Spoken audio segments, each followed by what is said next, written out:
Hello, welcome. This one's going to be a fun one. I thought this was super cool. When I think back, I feel a little guilty about neglecting reading as a kid. Because now at work or in social cues, really whatever, I see a clear difference between people who grew up reading and people who didn't.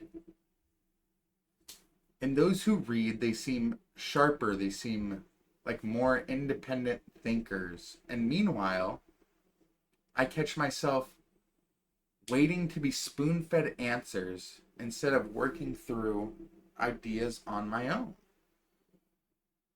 So, this year, back in January, I made the conscious effort to change that. And here's how. I decided books are just another form of content, and I consume content a bit more than I would like. And I thought books are like movies or long form YouTube videos, except with one crucial difference. You have to do the imagining yourself. You have to think critically about what is going on. You have to create the setting and the characters and the images in your own head. And that requires critical thinking tools that I neglected for years, that I spent ripping video games, playing Madden, and watching cartoons and stuff when I could have been reading. Because I convinced myself that I couldn't sit still for long enough to read. And if you want to hear why, I did a whole thing about it. I think it was called it was something about the school systems. It was a good video. But recently I set out to correct that. I wanted to prove to myself that I have the attention span to sit down and read. And this year, as of 8/18/2025, the day I'm recording this, I've read 14 books this year. It's super cool, but recently I read a classic that I skipped in high school that I was supposed to read. I probably just had somebody else read it for me and do the book report, and that book was Animal Farm. And if you haven't read Animal Farm, then click off the video and torch the retention. Honestly, I don't care if my retention gets torched, so that I don't spoil such a good book. You should really go read it because I'm about to spoil it. But I went out of my way to find a first edition on eBay so I can really get the full grasp of what this book is about. And I waited for it to arrive. Then I tore through it in like 2 days. It was like 115 pages. So 2 days is good. It was great. And honestly, it was one of the best books I've ever read. And I'm kicking myself for not picking it up sooner and reading it when I was told to read it. Because I know it would have changed how I saw the world back then, and I could have been thinking so much differently. I could have got such a head start on this mindset that I have. But the book begins with a pig called Old Major. He was a wise pig who sparked the revolution. He said he had a dream that the animals revolted and everything got better, and he asked the other animals, why are we okay with being oppressed by the human? Wouldn't life be better if we ruled ourselves? And all the animals agreed. They loved it. They revolted. They had a few battles. They wanted to build a windmill, and they've won a few battles. They fought off the humans. And then the pigs, who were the smartest animals, who knows, the smartest animals on the farm, stepped into leadership. And at first, there was hope. The farm builds. They are working less. They're getting more rations. They're stronger. They're having a better time. And there's progress. They made a declaration, a constitution. They made laws. But slowly rights were restricted by the pigs. And then rules were broken by the pigs. And then the pigs bent the rules, banking on the animals being too stupid to remember them. And then power consolidated at the top due to weapons until the animals are worse off than before the revolution, than before being oppressed by humans. And here's where my take diverges a little from the official interpretation. The author, George Orwell, said the book was about Stalinism and communism.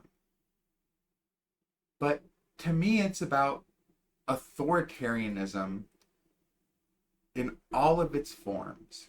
And my fiance reminded me while I was making this script, Stalinism and communism are just flavors of authoritarianism. By you saying that it's authoritarianism does not mean that it's not about Stalinism and communism. And I was like, well, yeah, good point.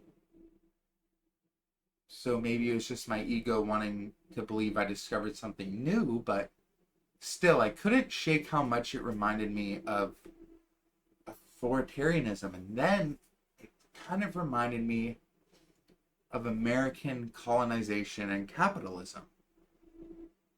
So hear me out. This is where it's going to get a bit off the rails. And this is where, if you read it, it's going to be fun. The Founding Fathers, in my eyes, looked a lot like Old Major and the pigs. They ditched the monarchy of England. They said these taxes are outrageous. We don't feel like being oppressed by the monarchy.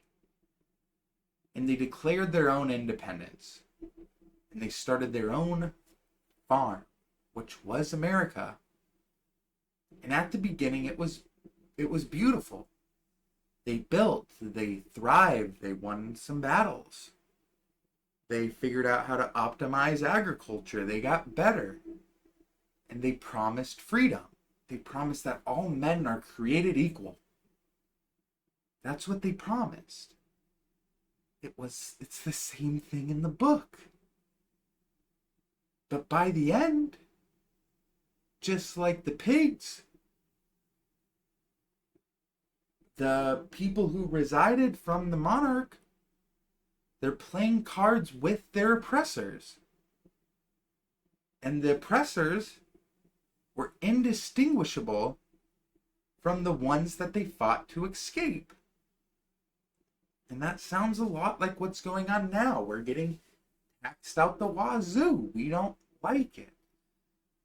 Things aren't as good as they used to be. You got the boomers. You have all these older generations, the golden age of America, where things were, on paper, they were nice, and now we're kind of struggling. Things aren't as good as they once were. Things are going downhill. And the part that hit me the hardest wasn't even the final scene of the book, the thing that I just talked about, where the pigs are indistinguishable from their oppressors. For me, the real twist was, it was projection. And projection is scary. There was a pig named Snowball. And Snowball had ideas to improve the farm. He had good ideas. He had a beautiful time frame, one that would take half as long as the other pigs. He was smart, but he was driven out because he was ruining the illusion of scarcity. If his plans were to go in effect, if they were to build the windmill in the year, then they wouldn't have to work as hard. Things would have been better, quicker, and the pigs would have lost power. And after that, after Snowball was exiled, every failure is pinned on him. He becomes the scapegoat for everything wrong that happens in this journey of Animal Farm. And when I read that, I was like,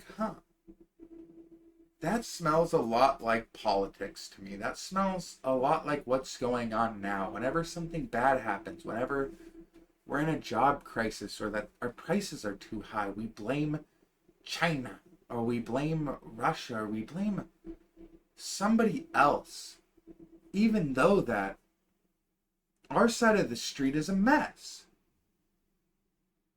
I was in therapy for like 2 years after I lost something really important to me, and I often judged others in these sessions, and my therapist always said to me, before you critique your neighbor's yard, make sure yours is clean first.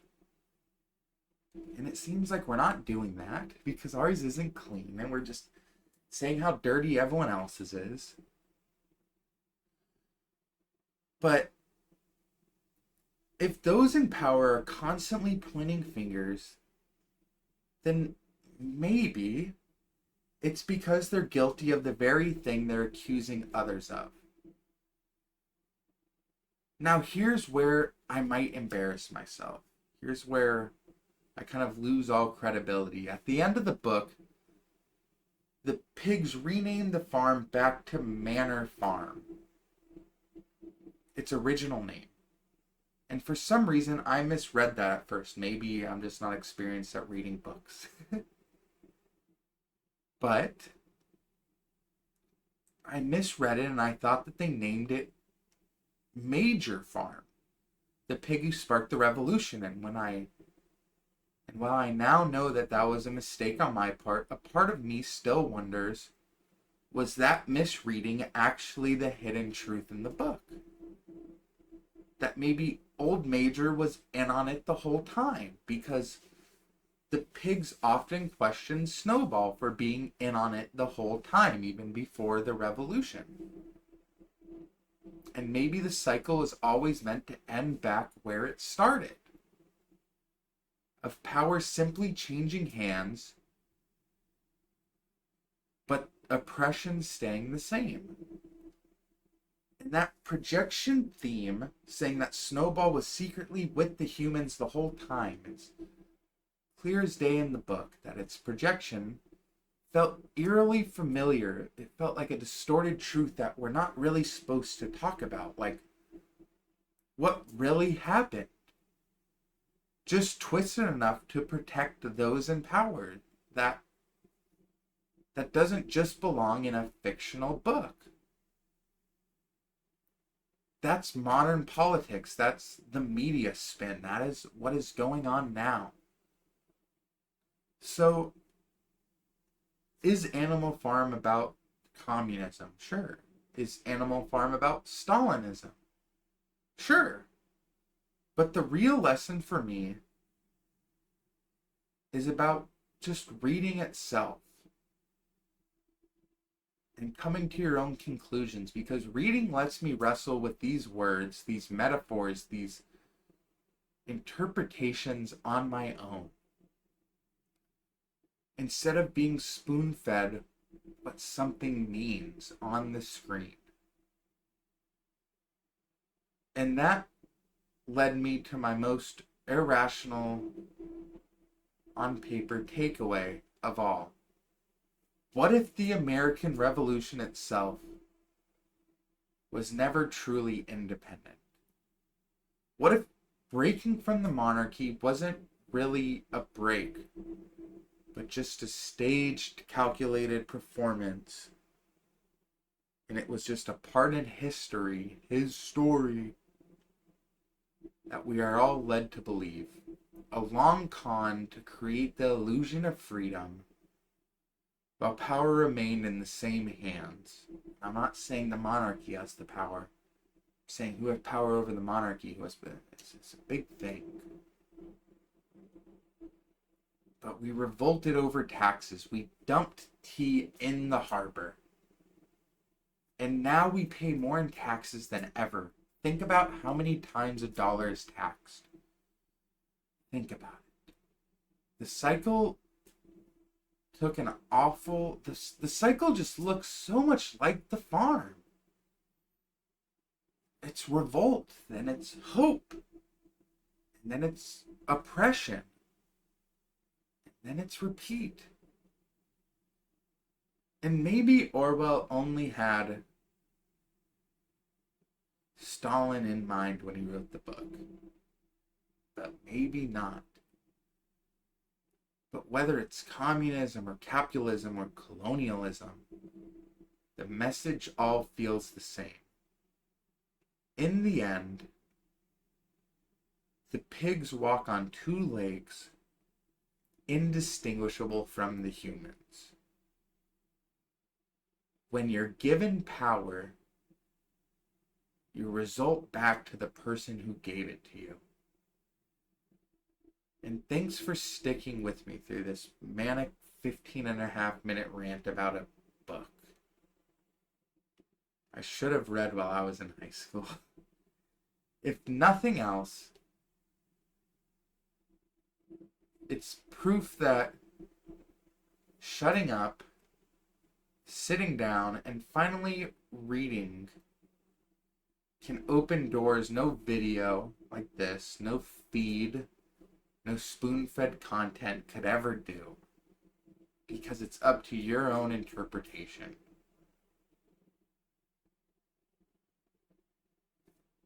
That's all I have to say about that. Thank you again for letting me speak about this. This was a fun one. I had a great time. Thank you. I'll catch you guys next time.